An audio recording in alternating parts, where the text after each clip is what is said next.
Continuing education knows that at the end of the day, students want to graduate, and we can help them do that because we really listen to their needs, and we can offer them flexible options both within continuing education and across the campus. We don't take a cookie cutter approach. We realize each student comes with their own story. So whether it's a part-time student looking to complete a degree program or someone just looking for online courses, we're there to connect them to the resources of the university.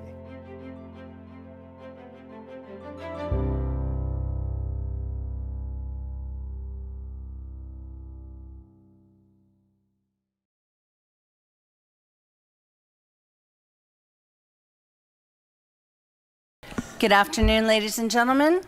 It is 3:30, which is our announced start time, and I believe in starting on time. So I would like to thank you for joining us at the 78th Annual Conference on World Affairs. My name is Kimberly Orr.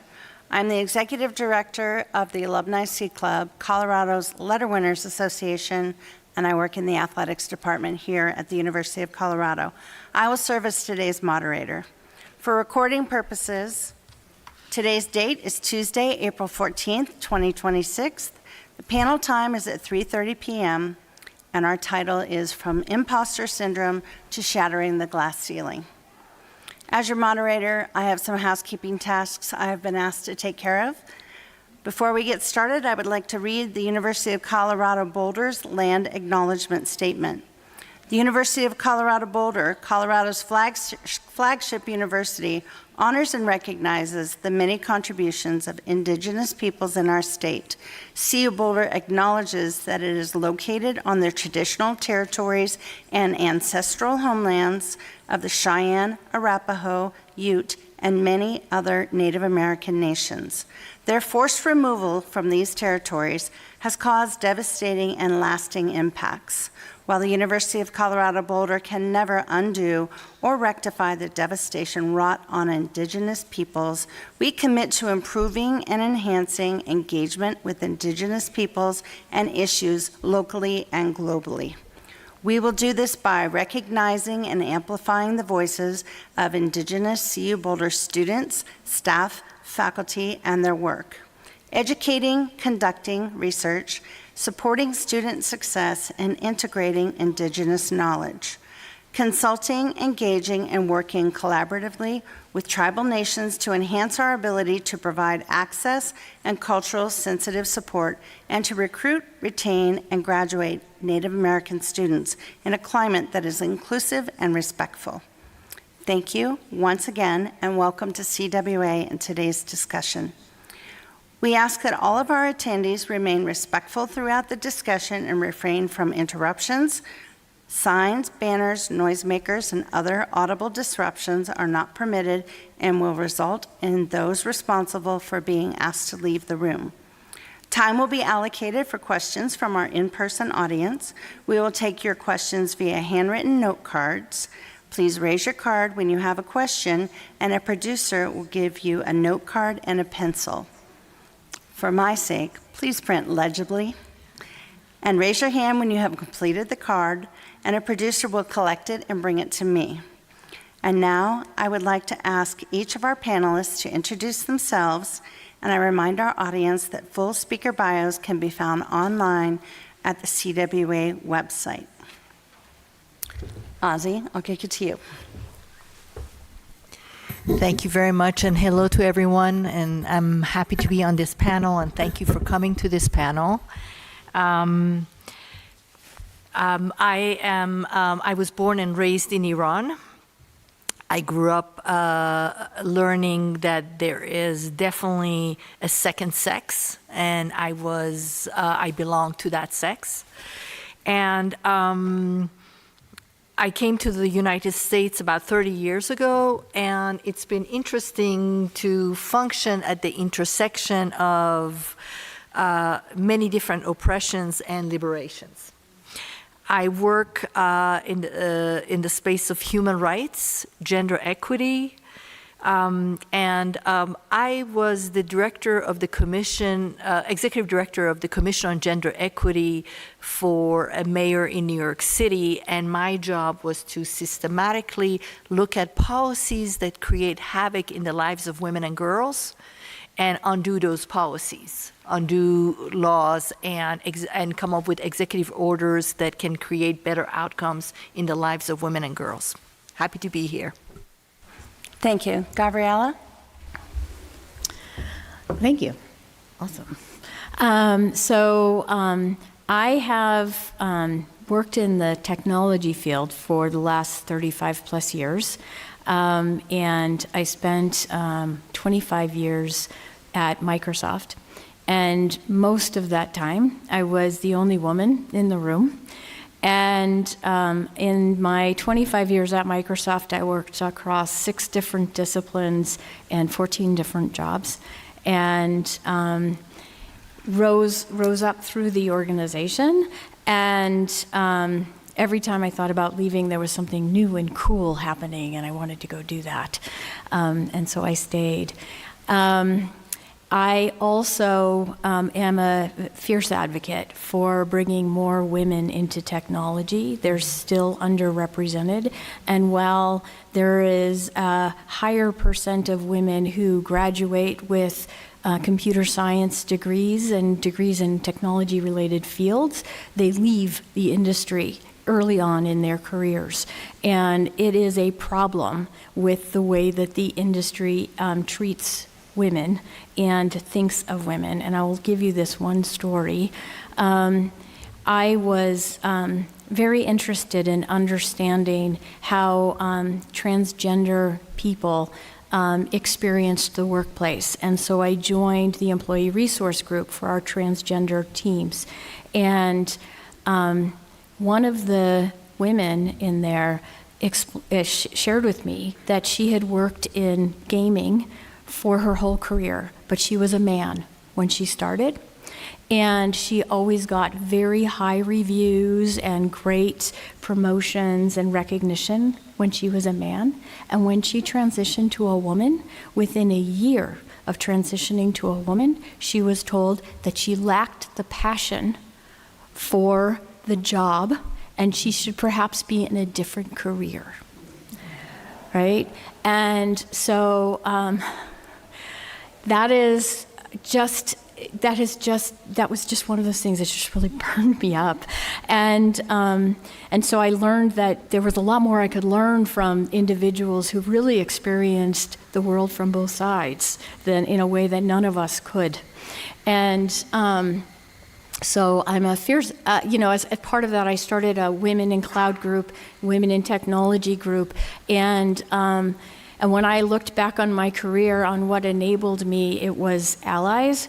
And so I actually developed a training that any of you can go to on my website on allyship that helps people understand what are actions that allies take and examples and how to work with intention to be an ally every day. So that's me.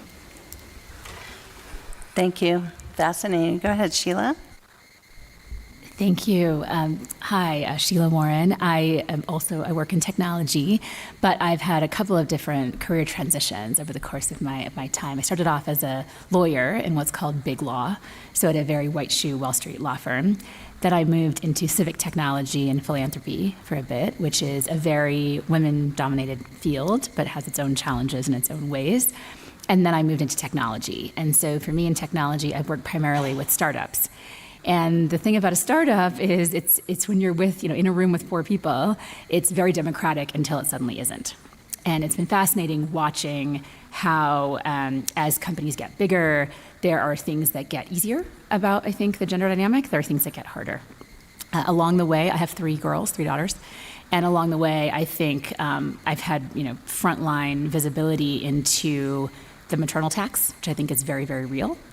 and what it's like to be a young mother, then an older mother, then, the stages are very different as you go through that particular journey. So when I mentor a lot of women who are becoming mothers, for the first time, and a lot of that, and they're kind of these, and I made the decision pretty early on to be very, very open about being a mom. So I have a lot of peers, including C-suites at various places. I've been a CEO twice, but who are very hidden about that, who never ever talk about their kids at work. I'm very open. My kids have come on camera. There are pictures of me with like one of my babies in a sling on a stage, on a panel, these kinds of things. So I think it's really important to have that visibility, but it is among the harder things and not talked about as much as I think it should be. But for me, I spent a lot of my career, the last 10 years or so, in crypto. And if there's a term tech bro, well, there is a term crypto bro for a reason. And having been in the belly of that beast, being the only woman in the room more often than not, almost always, and being in a policy role where I was advocating for some of these companies has been a really interesting journey. So I look forward to getting into that with the panel. Thank you, Sheila. Parker, all the way on the other side of the table.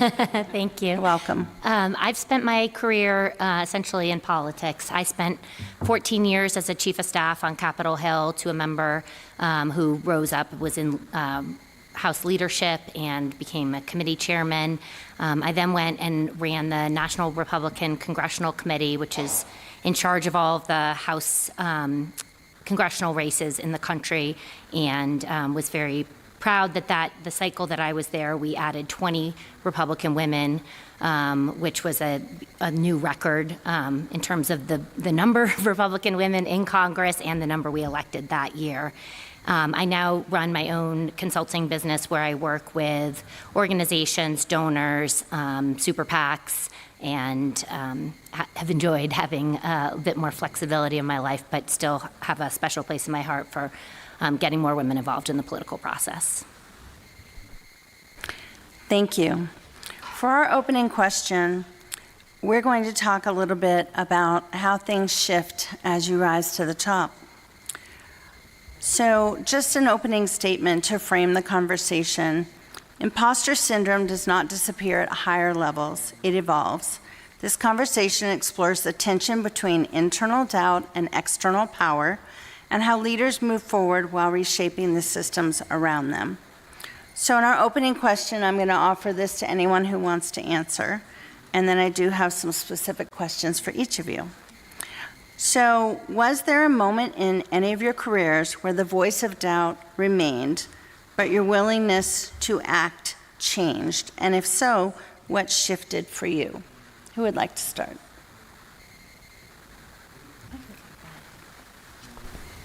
So for me, most of my career, in the different jobs that I took, as I mentioned, I moved from one part of the company to the other because my goal wasn't necessarily kind of vertical speed.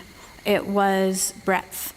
Because my dad had been laid off after 25 years in a job, and he found himself kind of not as relevant and pretty pigeonholed. And so I wanted to have a great breadth of experience. But through those moves and shifts, I frequently found myself moving up to lead teams. So I would step back to learn something new and then end up leading another team. And so I made it to general management level. So at Microsoft, that means you're a partner in the business. And I was very happy there. I loved my responsibility level, and I got to spend a lot of time with customers and partners and the field, and so then I was asked.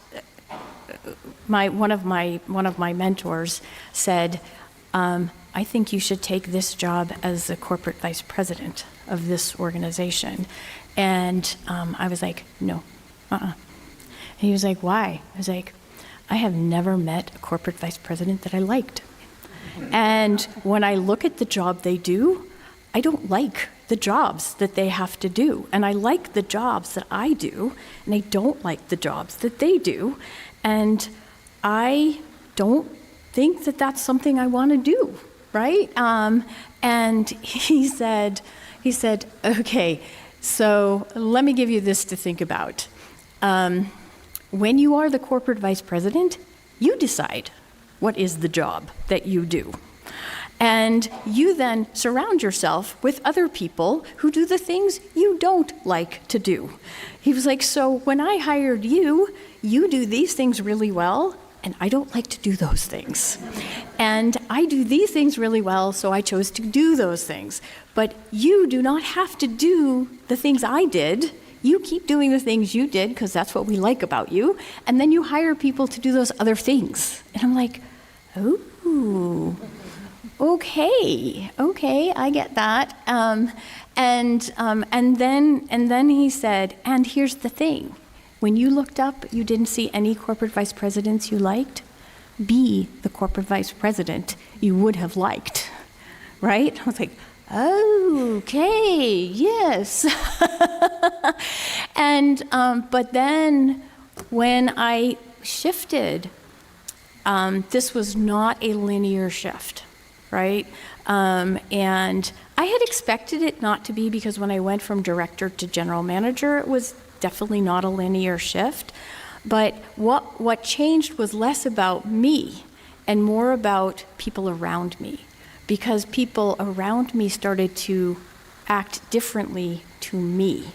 And I had to tune in a different way, and I had to pay attention to different things.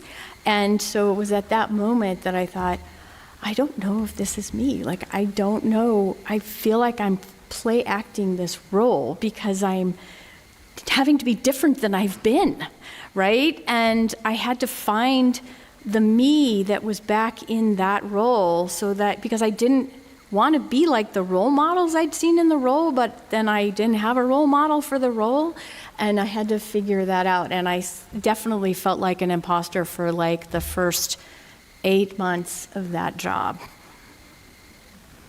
Thank you. Beautifully stated. Sheila? So I love that story. And so I'll tell a story about when I left Civic Tech and I took a job at the World Economic Forum, which most people have heard of because they run the big Davos meeting in Switzerland in January. And I wound up founding the blockchain team there, digital assets team there. And so they were looking for someone to come and basically found that team and start it. And I'll back up a little bit. So I was the general counsel and CLO, chief legal officer, at a social enterprise called TechSoup. And what TechSoup does is it trains nonprofits, especially small and mid-sized nonprofits, all over the world on how to use technology. Everything from, I'm a 4-person, small little nonprofit that's running a volunteer food pantry. How do I use a spreadsheet, an Excel spreadsheet in many cases, right, to figure out how to get more organized? And we would do those trainings all the way up to what is the cloud, okay, which is the timing of when I was there. And I loved that job.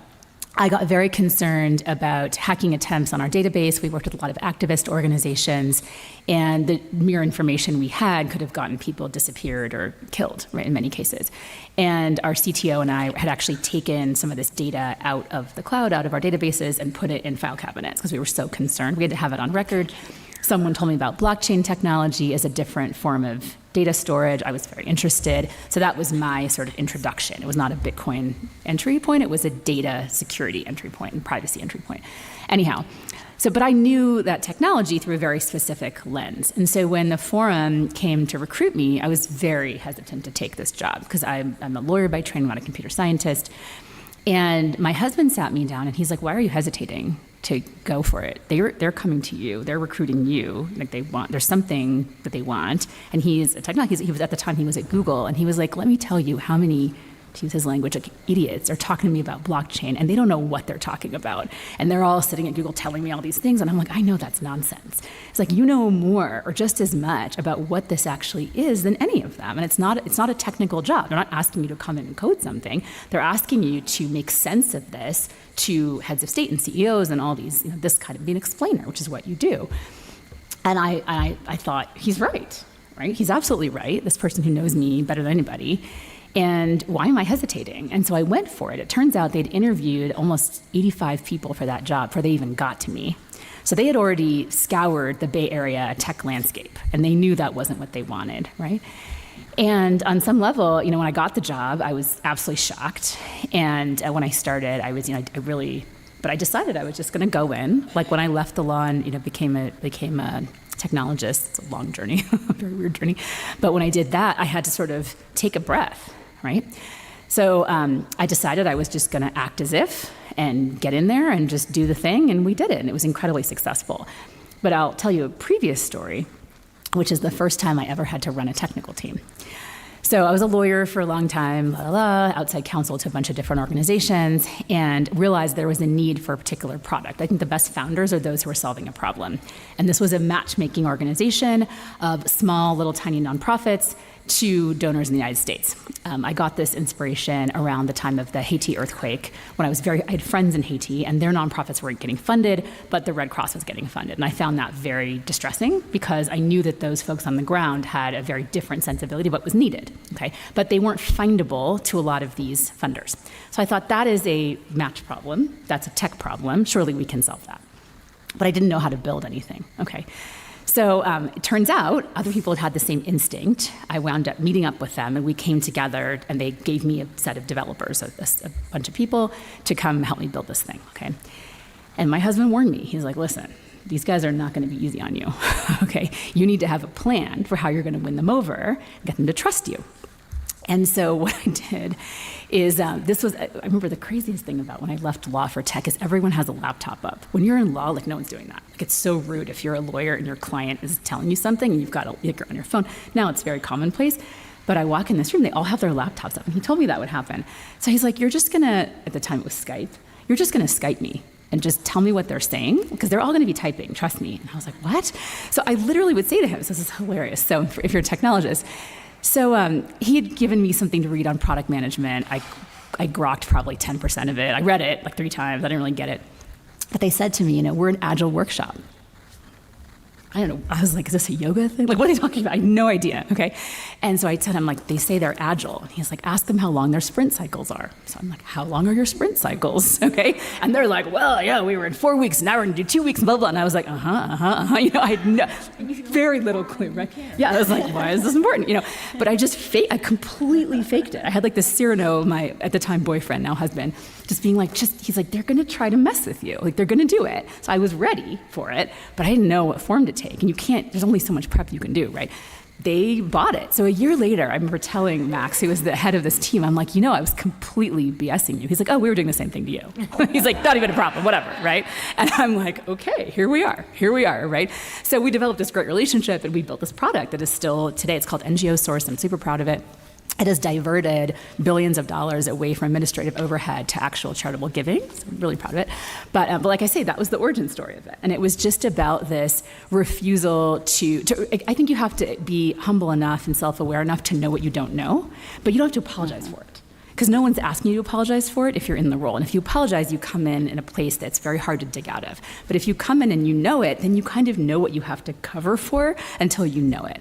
And now I am a technologist, right? It's been a lot of learning over 20 years. But those 2 stories are kind of examples of where I really was not, you could argue I was not qualified on some axis for those jobs. But you trust the person who's putting you in them, that they know what they're doing and what they need, right? And then you just go with it until it becomes more comfortable. Thank you, Sheila. And I'm going to ask you to pull your mic down a little bit. There's some folks who are struggling to hear. So as each of us speak, if we could pull our mics down closer to our mouth. Is that coming across better back there in AV land? Everybody in the back row can hear? Everybody in the front can hear? All right, thank you. Great stories about sometimes how you do have to fake it till you make it, because the world expects us to know everything at all times, and that's where learning comes in. That's why people go to universities and other places to learn that. Would anyone else like to offer a story about this conversation, about this question? You guys good? All right, so I am going to ask Parker, how do you balance confidence with uncertainty in high-stakes environments? And I would guess the realm of politics is a high-stakes environment every day. Yes, I would say that that applies. I do think that this imposter syndrome thing never goes away. I mean, I was sitting here thinking, why am I on this panel? So that really doesn't change. I think the only thing that I can say is that I've always tried to be very authentic and honest to who I am. I cannot get up there and pretend to be a technologist and I think it's important to have a sense of what your relative strengths and weaknesses are. And I think my strength in a lot of ways is that I've always been willing to say, I don't know anything about this, tell me about this. Make me smart on this. And I think that that's actually can be a sign of great confidence, that you are willing to be vulnerable, that you're willing to say, you know, when I went to go run this congressional committee, I had actually never run a congressional race. And I sat down with my senior staff and I said, you guys have all run more races than I have. And so I need you to tell me what I don't know. I need you to teach me, you know, I don't know a lot about data science. That is an area where I'm going to need to get up to speed. But I knew every single member of the conference. I knew the leadership. I knew what they wanted. I understood the priorities of the organization. And that's what I'm good at. So I think my long version of that is, I think just having the confidence in the things that you do know, but also the confidence to admit the things that you don't.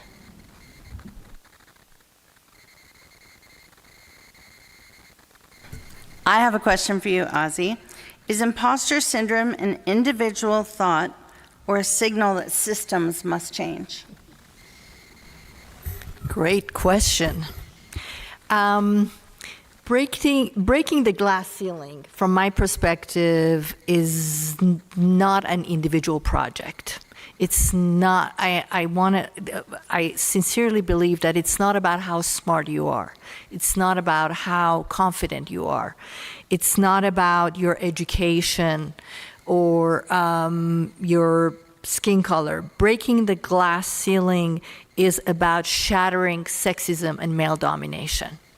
And it has to be a systemic movement that would help us break the glass ceiling. I think every one of us here is standing on the shoulders of women who have fought for women's rights, for equal pay, for against discrimination in the workplace, against sexual harassment in the workplace.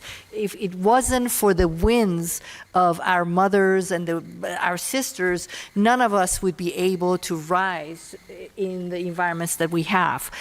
When I ran the Commission on Gender Equity, I went around New York City and spoke with feminist leaders, from Gloria Steinem to a number of other women, asking them, if we're going to, for the first time, create a Commission on Gender Equity, what should this commission do?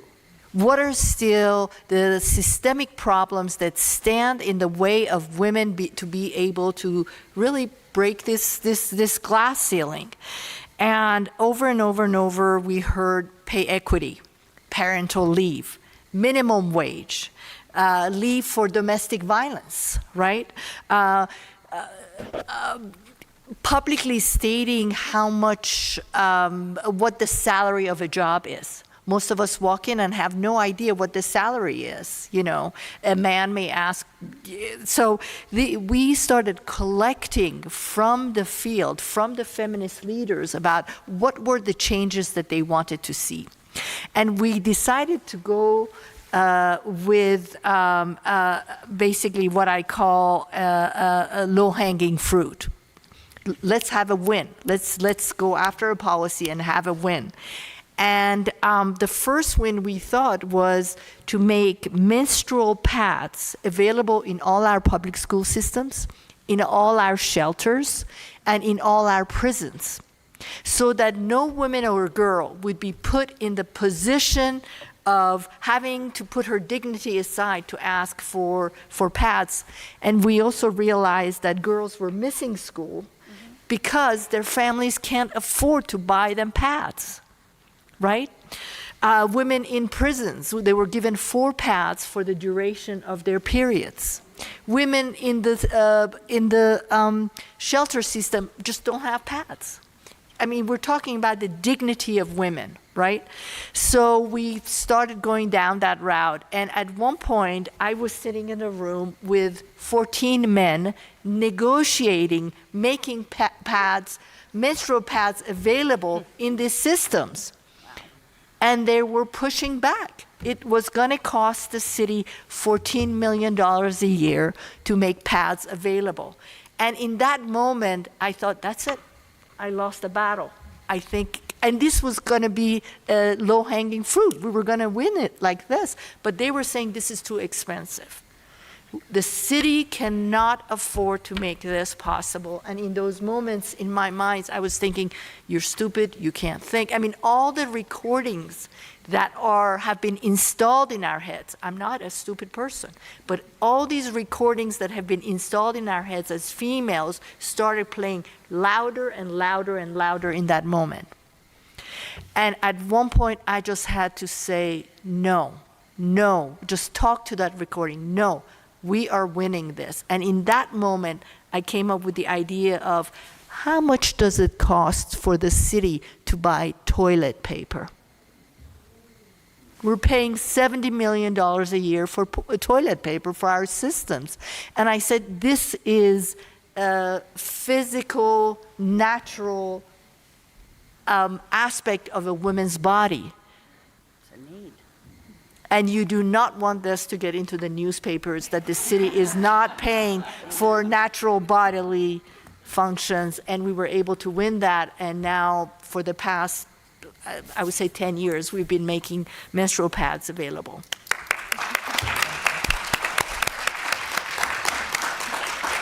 And those supplies are available on this campus. So thank you for starting something that others followed. Yes, thank you. Gabriella, I'd like to ask you, how did your confidence evolve moving from operator to a board influencer? So you went from the staff, and now you serve on many boards, helping others. How did your confidence evolve in those rooms?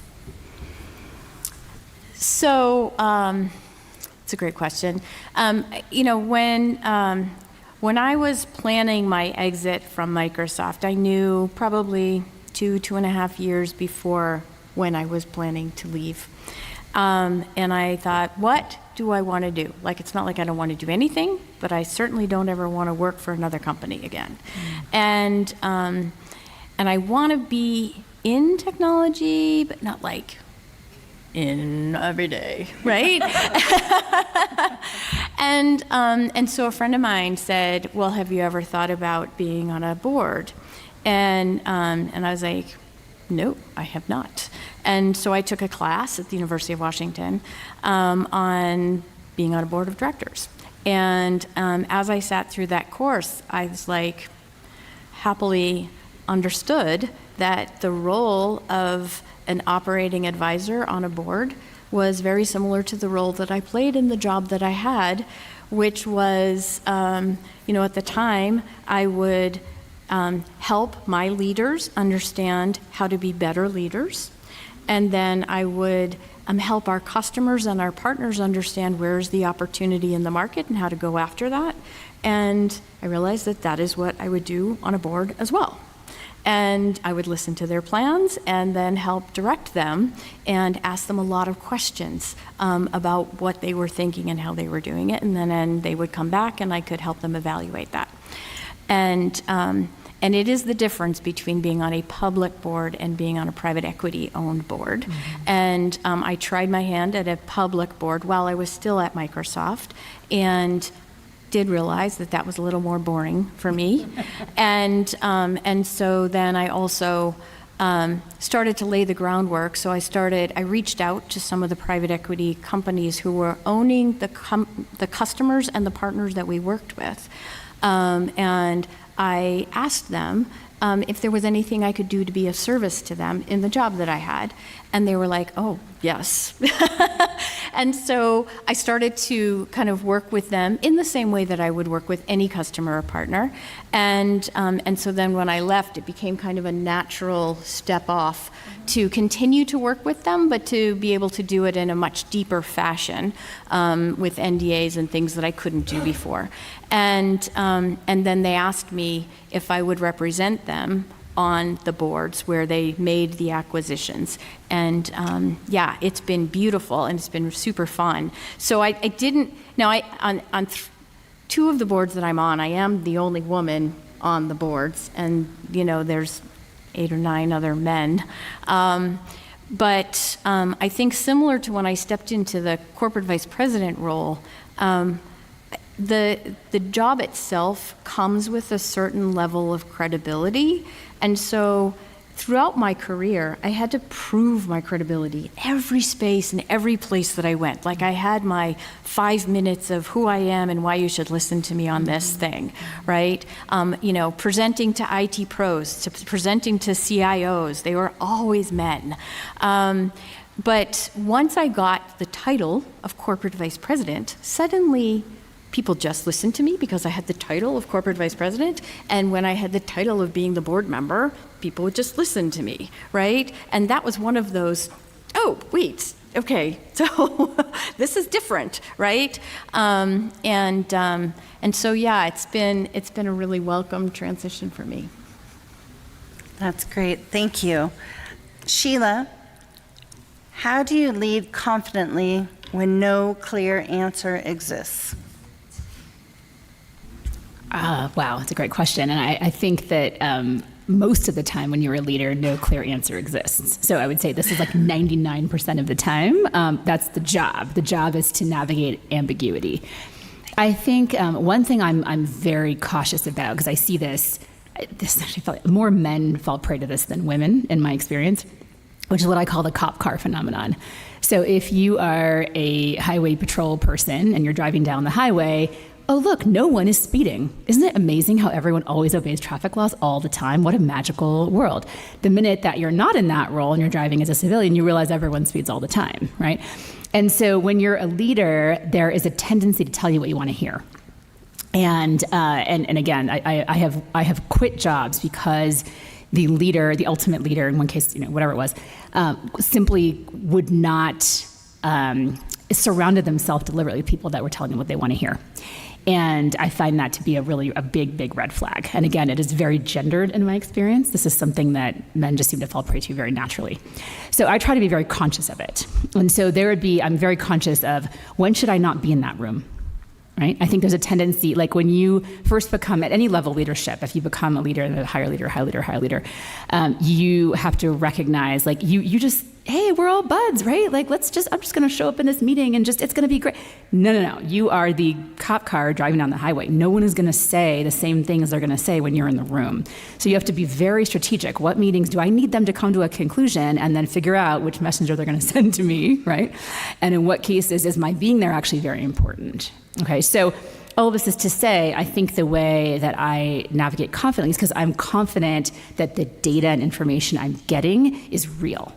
And so when I have real information, my job is to make a decision in a time that is not clear and to weigh my, risk analysis or all the different inputs that I think I need and make sure I can calibrate them, but understand that without the right inputs, I'm going to make a decision based on bad inputs, which is going to be a bad decision by definition. So it is a precursor activity that gets me, I think, the ability to feel confident making decisions in ambiguity because I think I have the best information at hand.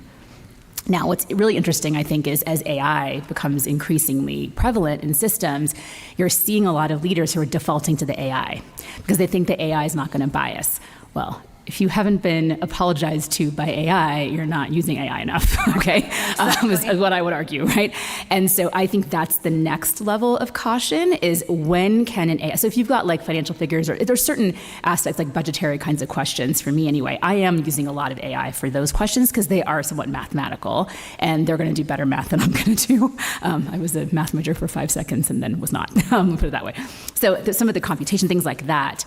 But on other things, right, vibe checks, trends, like AI is not, it's all again about the input you feed it, right? And we're not at a place where I feel, even in an enterprise AI context, you yet have some of that baked in where you can substitute in some of your people who are gonna tell you what they're feeling or sensing. There is, I've been plugging this all, I just finished this amazing book called King of Kings, which is gonna indulge me. It's about the Iranian Revolution.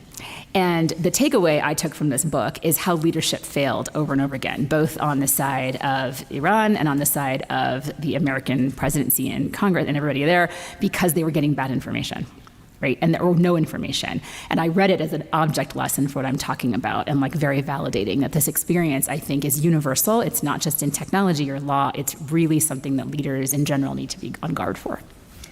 Can I add to that? Sure, and then we're gonna take questions from the audience. Great. Well, so exactly what you're talking about is one of those things that changed as soon as I got promoted to corporate vice president. Because all through my career, I had to say what I had to say 2 or 3 or 4 times before people would listen to what I was saying or hear me.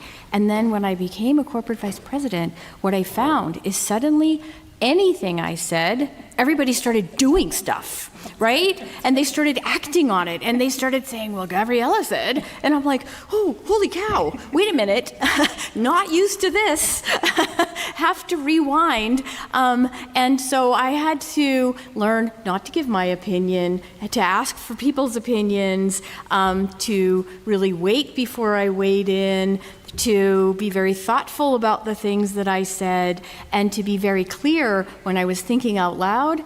Right now, I'm thinking out loud. I have not thought through this. This is just my opinion. I would like you to give me more information about this, right? Educate me. And so I had to change the way that I was. And it took me a while to rewind the, 20 years of, doing the things the way I had done them, to do them differently and realize that I carried a different set of weight now. That is great self-awareness and self-knowledge, and knowing that you do need to pivot when you achieve what we all strive for, which is to be the boss, or whatever that means. Just a reminder that we are taking questions from the audience, and we're going to pivot there now. We've got about 20 minutes remaining in our session. We've got a handful of questions. So if there's something that's burning and you got a yearning, please raise your hand, and our producers, thank you for that, our producers will bring those cards up to us. So we're going to start with a question from one of our students in the audience. How do you set your boundaries with other parties who choose to communicate with your male subordinates rather than with you as a female executive? Great question. Thank you, audience. Who would like to take that? Can I just jump into Please. a burning comment and then Burning comment? I do want to say that, and I definitely want to say this to the younger women here, that you don't have to endure sexism and male domination until you become the boss or the vice president, Amen. right? And it's true that you get to a point and finally there is some acknowledgement of your role, but you're still female, so that your role is almost despite your position. I do think that every female must have a mentor, someone who can actually help you through your growth, help you to think through the sexism that you're experiencing, helping through questioning some of the things that you're experiencing that are not about your deficiency, that are not about where you have not done enough, that are actually about systemic walls stopping you from growing. And I think that for every elder woman who's here, we need to play a role of opening doors and creating a pipeline. So we don't just see one woman making it, but rather we need to create pipelines and systematically help young women move up. Thank you. Yeah, So I want to add on that and answer the question that you had, right? Because one of the things that I have done since I left Microsoft is created a training for people on how to be an ally, right? And the way that I always did and replied to that specific question was I would enlist allies to help me redirect. So I had a job where I was responsible for our whole partner ecosystem. And I walked into a meeting with these 10 CEOs where we were going to have a roundtable. And my chief of staff was with me, and he sat across the table from me. And all of these men directed their questions to him, right? And obviously he was my ally, he was my chief of staff. And he looked at every time, he kept looking at them saying, well, I appreciate that question. You should direct it at Gabriella. She's the leader here. Excellent. Right? Those are the actions allies take. And in much more subtle ways, right, when you are being spoken over in a meeting, an ally would say, hold on a second, Joe. I think Gabriella has something to say, or she just said something. I'm not sure. It was really interesting, and I'd love to hear it again. And then that's a cue for the whole room to listen to that. But it doesn't put out the person who started to talk, because very often they do that unintentionally or out of habit.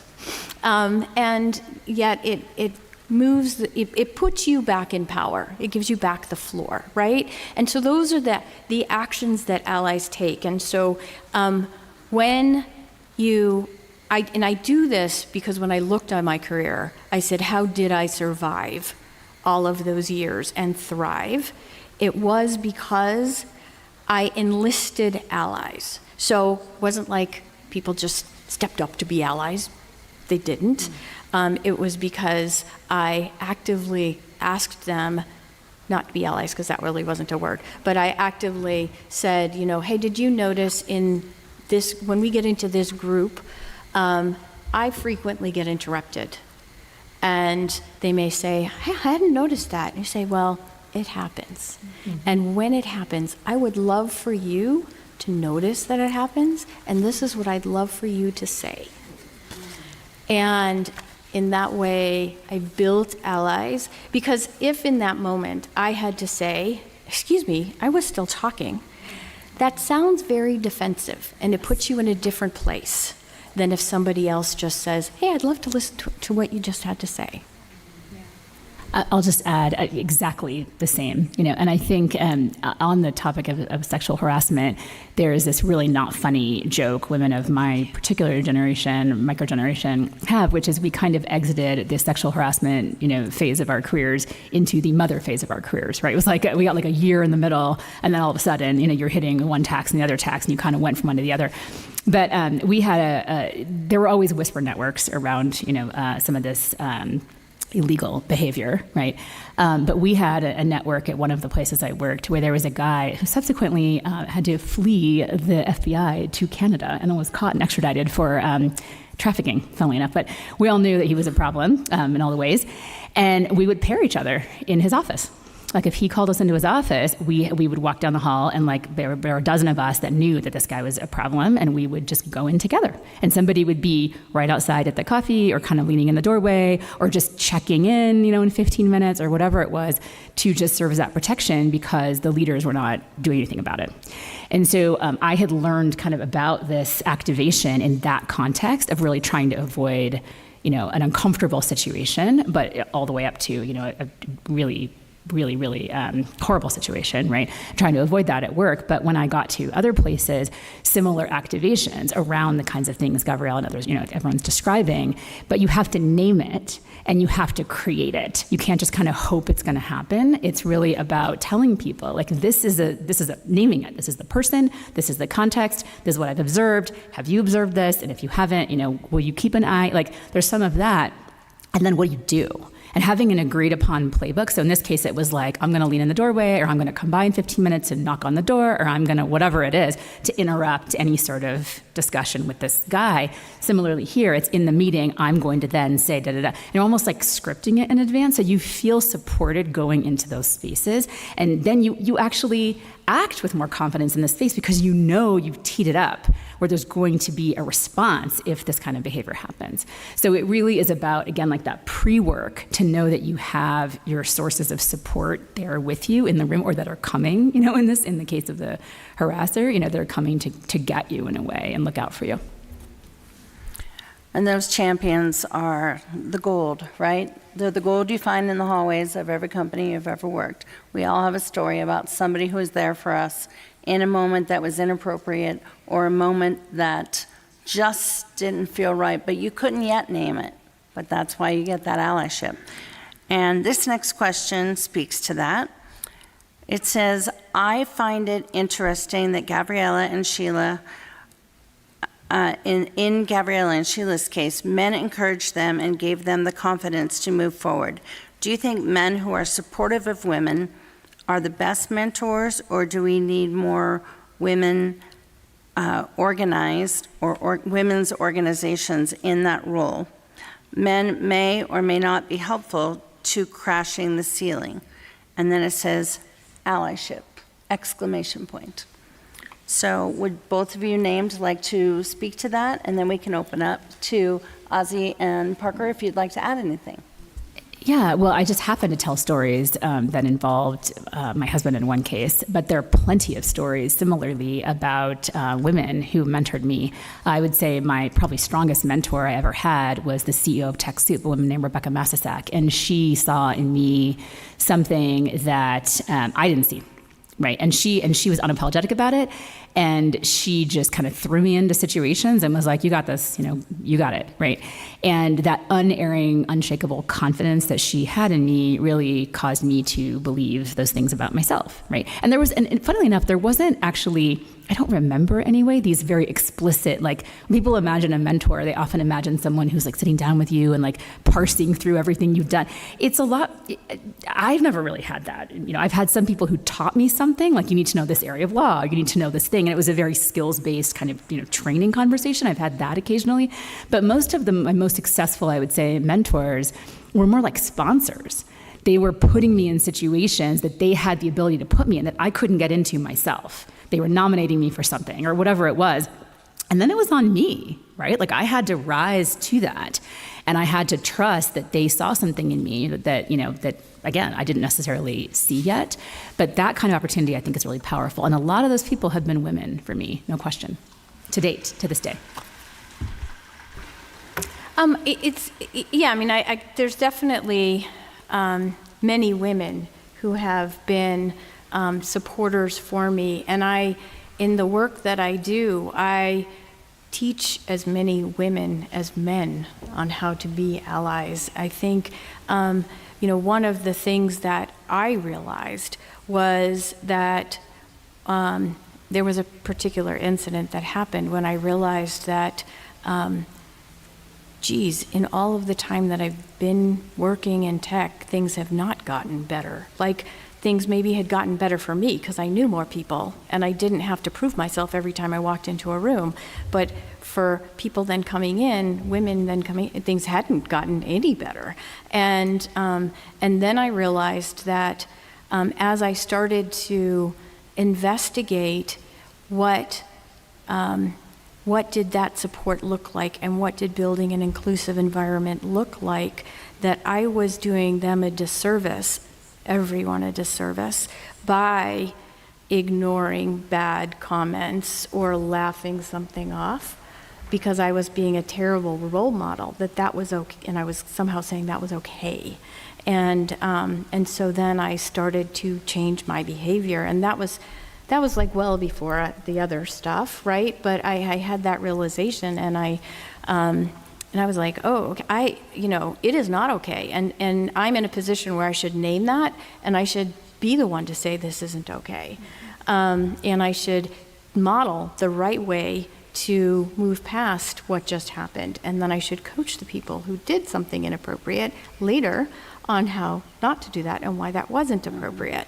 But it's as many women as it is men, because when women make it into leadership positions, they've often been like me, where they've had to kind of fight their way to get there, and then they just get so used to the status quo and the way things are that they forget what it means to open the door for others. And so they need to do that much more intentionally. I would like to go ahead. Yep, I would like to also speak to courage. I would like to speak to courage, and for us to develop that muscle to do the right thing in spite the risks.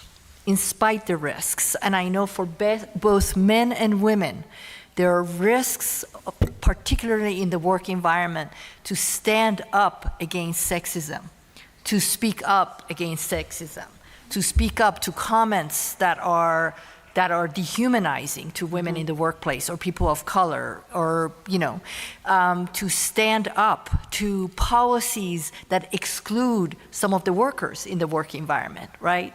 If everybody goes for drinks, and that's where a lot of the good stuff happens, and the Muslims are not going to go for a drink, you have to question that, right? You want to think about what are we setting up in an environment where some are excluded and some are included. So I do think that it's important to create work environments where people can come and exercise courage, and make sure that people are not beaten down because they exercise courage. Thanks. That's a great comment. Parker, is there anything you would like to add? I was just going to say that I'm not sure I would pick my mentors on gender.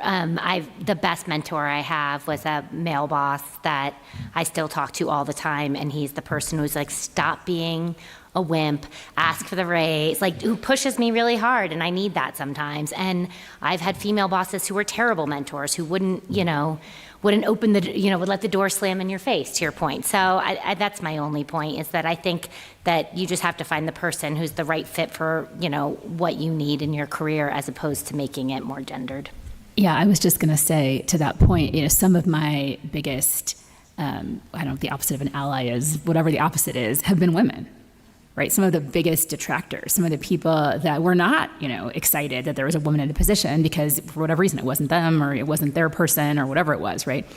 And it's crushing. It's truly crushing when you see yourself as somebody who, I always saw kind of my, I was a person who was very, very conscious of trying to bring people up with me, like of making sure the ladder was always available to everybody, right? And I think I'm kind of known for this, I would say. And so, to have people respond that way, it was those were some of the most crushing moments, I'd say, of my career, when I realized that there were people who were coming for me, and they were women. That was really hard. I agree. One more thing, on the flip side of all this is I had several men who worked for me who said, oh, you're the first woman boss that I've ever had, and they were worried, right? And after X number of months, they would come and be like, wow, I really appreciate having a female boss. Like, you're way more empathic, and I feel much more open, and I can talk to you about a lot of things that I've never talked to any of my other leaders about, right? And so, I think it goes both ways when we talk about that. That's fair. So we're going to enter the speed round, because I have 6 burning questions in my hand, a couple from our students. Apologies, I miscalculated time earlier. We end at 4:40, so we have 13 minutes. So from a student, ladies, striking a balance between internal doubt and external power is clearly much easier said than done. Given how anxiety-inducing this pursuit can be, What is one thing bringing you joy? I love this question, whoever you are. Parker, let's start with you. I have to say, I think my teenage daughters, as strange as that might sound to anyone who has teenage girls, they do bring me joy, and they're at an age now where it's very cool to watch them navigate the world as their own human beings and building their own path and hoping that the world is always a little bit better for them than it was for the people before them. All right, Sheila, a quick spot on My joy. kids. I mean, definitely my kids. And there's nothing that keeps you as humble as your kids. Okay, I mean, like if you can be whatever leader you want to be, and you can be going on TV and all the things, and like then you get spit up on by a toddler, and you're like, oh well, here we are. It has been the joy of my life. Yeah, I don't want to say it sounds like the same, but it's the same. I mean, my daughter is 27 now, and when I first started this work around allyship, she was like, "Mom, I can't believe you have to tell people just to act with respect and to listen to people." And I was like, well, I hope you never have to experience that. But she's in the workplace now, and she's like, oh my God, the work you're doing is so important because this happens all the time, right? And yeah, there's nothing where I can. She's like, she's proud of me, and it's amazing. It's a beautiful feeling. Let's see, what brings me joy? Many, many, many things bring me joy. But I would say collective action continues to bring me tremendous joy. When a group of people come together, connect around a vision, work together, and create outcomes that make a difference in the lives of others is definitely what brings me joy. I love all those answers. Thank you, panel. From another student in the room, it feels like there is a burden placed on women with higher level positions in the workforce that they are seen as bossy. Ever heard that one? How do we overcome this systemically or as individuals? Does this phenomena explain the imposter syndrome? Go ahead. Well, I think that we're still experiencing sexism in the work environment, and if a man acts a certain way, he's seen as a strong leader. If a woman acts exactly the same way, she's seen as pushy, as bossy, as lots of things that come to my mind. And I think that we need to have trainings in the work environment and help our staff to examine sexism and the impact of sexism in the work environment. I can't tell you how many times I sat through like review calibrations. That's where you look at how you're reviewing each person in the team, and the comments that would be made about the women versus the comments that would be made about the men, and challenging that, whether it was to my bosses, whether it was to my peers, or whether it was to my teams, on what are the behaviors exactly that woman is doing that made you say she's bossy, pushy, aggressive, has sharp elbows, versus the way that you talk about the men having great executive presence and, being ambitious and being passionate, right? And really, continuing to educate people about let's focus on what are the behaviors and what are the results, as opposed to these labels that you're putting on people that are very sexist. Yeah. I would just reply to that when it's come at me, I'm not bossy, I'm the boss. Okay, so, and that's just it, right? And if you don't want to be here, you don't have to be here. The door is right there, you can quit, goodbye, So there's an element where I just didn't accept it. I was like, I don't care. This is how it's going to be. You are here, this is the situation. And I felt very confident doing that because my 360s were always like, super fair. Don't always like her feedback, but super, super fair, right? And when you build up enough of that, you get to, that's your room. So I've always been very, very, actually dismissive. I'll use the word dismissive of that particular word and that particular claim, because I think it's not hard to scratch through the surface and see where it comes from. So that's what I'd say.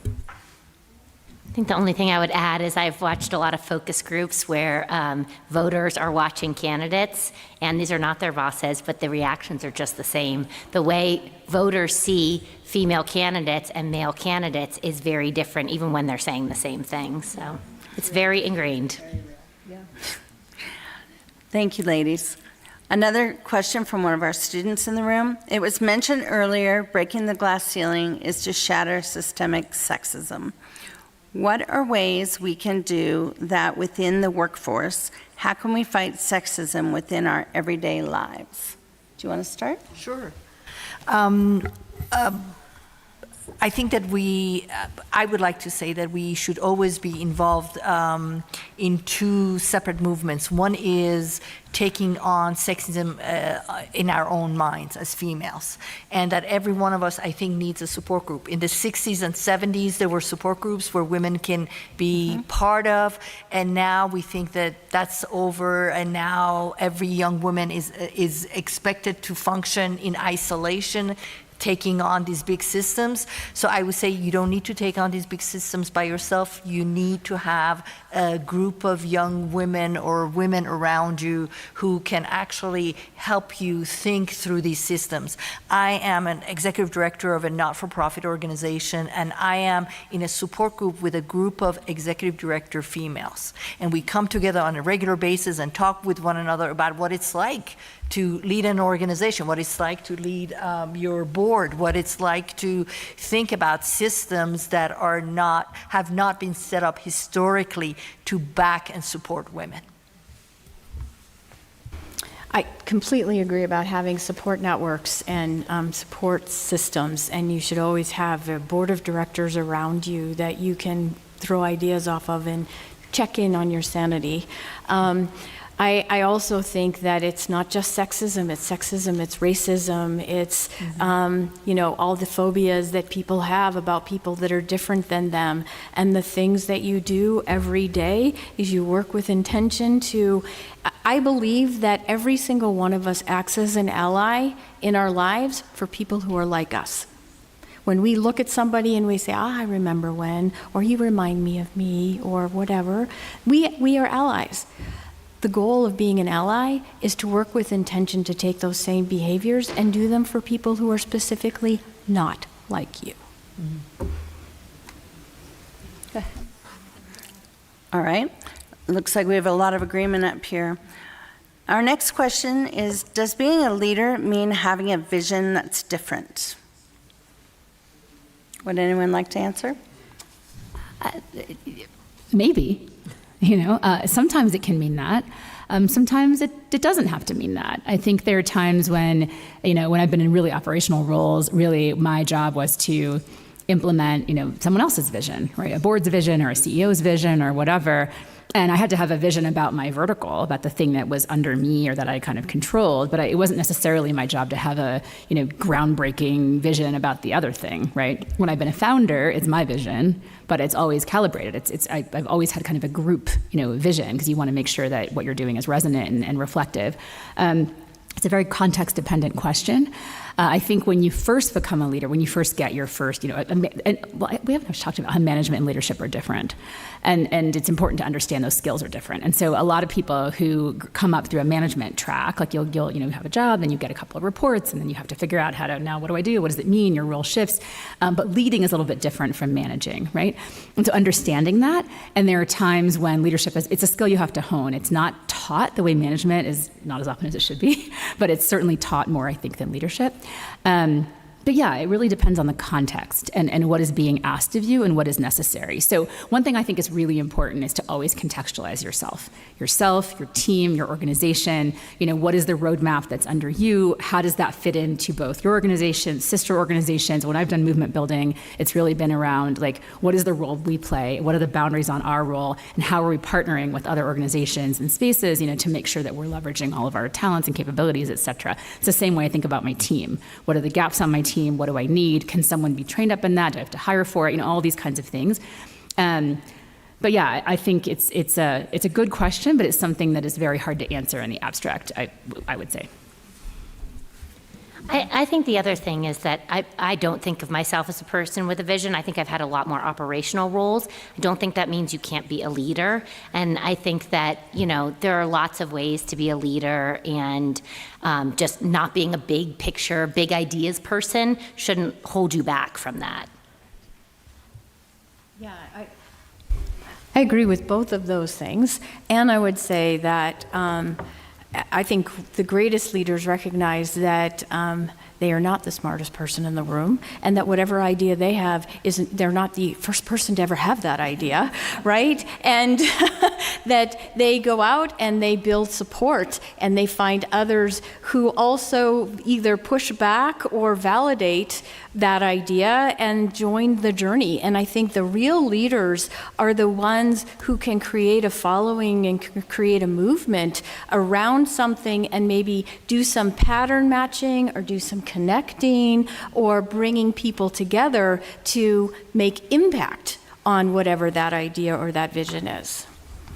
I love that. I just want to build on what you all have said, that I do want to I do believe that every leader should exercise integrity, courage, and honesty, honest with themselves. And I think that every leader needs to think about how to inspire others, right? And one of the most important skills that I think a leader needs is to be able to listen and listen and listen as much as possible, and really bring the room together at the end of the day. Really be able to listen and then synthesize what has happened. I worked for Mike Bloomberg for many years, and one of the things he used to say was very similar to what you said, which was he was not the smartest person in the room, but he hired the best people and I think that is very important, to always hire people who are smarter than you, who can do the job better than you. I agree with that 100%. We have 2 questions left and about 2 minutes, so we're going to do a 30-second. I'm going to do a meld of these 2 questions. The first part is, have you ever experienced a major setback in your career, like getting fired or something similar, and how did you bounce back? And how can we support women who are leading efforts to stand up for pay equity and sexual harassment issues in the workplace? Where do we find the courage for that voice? 30 seconds each, go. Pay equity, we need to pass laws, local laws on pay equity. And also we need to train women to be able to ask for equal pay, for equal work. And there are a lot of these trainings around. What was the second? Setbacks. Yes, I have experienced many setbacks. Well, how did you rise, Phoenix? How did you rise? Yes. Excellent question. You cry and cry and cry, and you get up again, and you keep moving. Nice. Yeah, I mean, I probably in everything I have ever done, I have first failed, and I believe that failing is the only path towards success. Life is a great, big maze, and you're going to hit more dead ends than you are going to walk through them, right? And so you just have to realize, wrong side, gotta go, gotta pivot, gotta move on, and just know you are not the last person to fail at that, and try and pilot to scale. Try to test your ideas before you go big, because you don't want a big failure. Little failures are better. Yeah, I mean, so many setbacks, so many failures, all of the above. And I think, you have to I think it's really important to give yourself time to feel the feelings. Okay, so I think, and that isn't always, sometimes practically speaking, you just have to pay your rent or whatever, and you got to just go, be in the hustle while you're still mourning or grieving whatever had happened. But what I learned over time was to give myself that space to really feel all of that. And then once you feel it, you can there's lessons, right? There's things that you did wrong, for sure. There's things about that situation that weren't right? That it's not, the blame is multi-fold to the extent there's any blame to be put around. And so being able to get to more objectivity of that requires working through the feelings and being very honest about how hard those moments are. They're very tough moments, but we've all had them.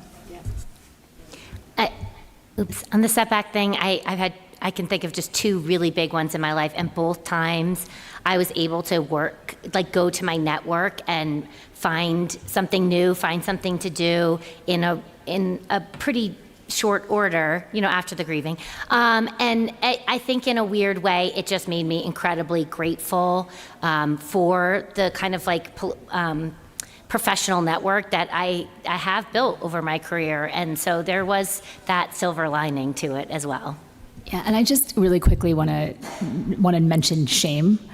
Because I think that when things like that happen, the initial response is to feel shame and to feel very ashamed. And so if there's one thing you can take away, you can see all of us up here, right? And you have to fight that, I think. There's grief, which is one thing, then there's shame. And the shame is almost never warranted. If you're a person of character, it's almost never warranted. And so really acknowledging that is it took me a long time to even identify shame in my feeling space, in my set of feelings, and once I did, I'm like, well, why might I be feeling that way? And is it because of what other people might think or what I think or whatever it is? But I just think it's important to name that. And I think a lot of things about being a woman, I mean, we heard this incredible story about the menstrual pads, the system is designed to make you feel ashamed or apologetic for everything from your biology to your style, to the way you talk, to having boobs. I mean, whatever it is, there are systems in place designed to make you feel shame. And I think collectively fighting that is really, really important.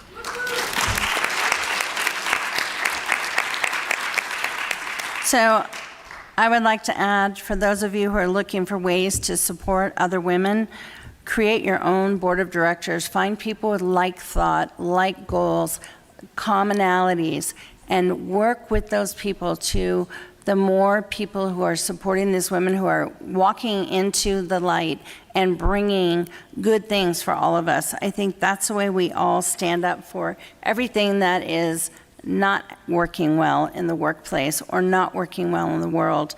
And if you can just hone in on one niche and one group of people and attract more people to that, that's going to bring more light and love to that situation.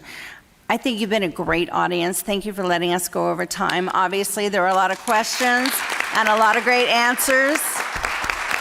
So thank you to our audience and thank you to our panel. These esteemed women, I think we probably go on for another hour. But I want to thank you for joining us today at the Conference on World Affairs. Thank you to each of our speakers, and I hope you have a great evening. Thank you. Thank you very much.